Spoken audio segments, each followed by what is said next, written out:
ব্রিগেডে মুখ্যমন্ত্রী পদে গতকাল শপথ নিয়েছেন শুভেন্দু অধিকারী। গতকাল রাতেই কলকাতা থেকে কাঁথিতে ফিরেছেন। কাঁথিতে নিজের বাড়িতেই রয়েছেন মুখ্যমন্ত্রী, কিন্তু শান্তিকুঞ্জের বাড়ির সামনে নেই নিরাপত্তার অতিরিক্ত ঘেরাটো। গতকাল তার বাড়ির সামনে গার্ডরেল দেয় স্থানীয় প্রশাসন, কিন্তু অধিকারী পরিবারের অনুরোধে সরিয়ে দেওয়া হয় সেই গার্ডরেল। নিরাপত্তার কড়াকড়িতে যেন সমস্যায় না পড়েন স্থানীয় মানুষ, এমনই বলা হচ্ছে অধিকারী পরিবারের তরফ থেকে।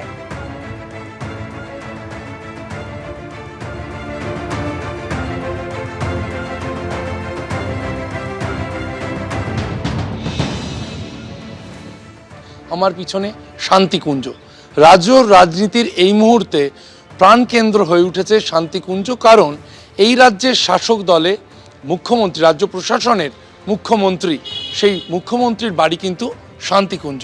মুখ্যমন্ত্রীর বাড়ি শান্তিকুঞ্জ, তবুও বাকি 5টা বাড়ির সঙ্গে শান্তিকুঞ্জের কিন্তু কোনো পার্থক্য নেই। কারণ কোনো রকমভাবে অতিরিক্ত নিরাপত্তার ঘেরাটপ তা কিন্তু রাখতে দেওয়া হয়নি অধিকারী পরিবারের তরফ থেকে। স্থানীয় সূত্রে যা জানা যাচ্ছে, কাল বিকেলে বা সন্ধ্যের পর মুখ্যমন্ত্রী হিসেবে শপথ নেওয়ার পর, শুভেন্দু অধিকারীর শপথ নেওয়ার পর এখানে স্থানীয় প্রশাসন তারা কয়েকটি গার্ডরেল নিয়ে এসেছিল এবং তাদের পক্ষ থেকে উদ্যোগ নেওয়া হয়েছিল এই বাড়ির সামনে কিছুটা অংশ ঘিরে দেওয়ার।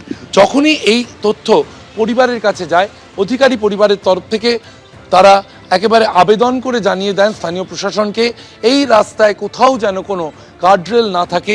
এই রাস্তায় যেভাবে সাধারণ মানুষ চলাচল করছেন তারা যেন সেভাবেই চলাচল করতে পারেন। আপনি তো স্কুটার নিয়ে যাচ্ছেন, এই রাস্তায় কোনো ব্যারিকেড দিয়ে কোনো অবস্ট্রাকশন করা হচ্ছে মুখ্যমন্ত্রীর বাড়ি? একেবারেই না। এখানে মানে আমি যত সম্ভব জানি কখনো করাও হবে না হয়তো, সম্ভবত। অভিষেক ব্যানার্জির বাড়ির সামনে এত ব্যারিকেড দিয়ে রাস্তা সবসময় বন্ধ থাকতো, ওখানকার লোকেরা কেউ যাতায়াত করতে পারতেন না। এখানে সেটা কখনোই হবে না আশা করছি, কারণ এখানে সেফটির কোনো পারপাস নেই। কারণ এই মানে শুভেন্দুবাবু হচ্ছেন আমাদের পাড়ারই ছেলে, আমাদের এখানকার মানে দাদা বলে থাকি।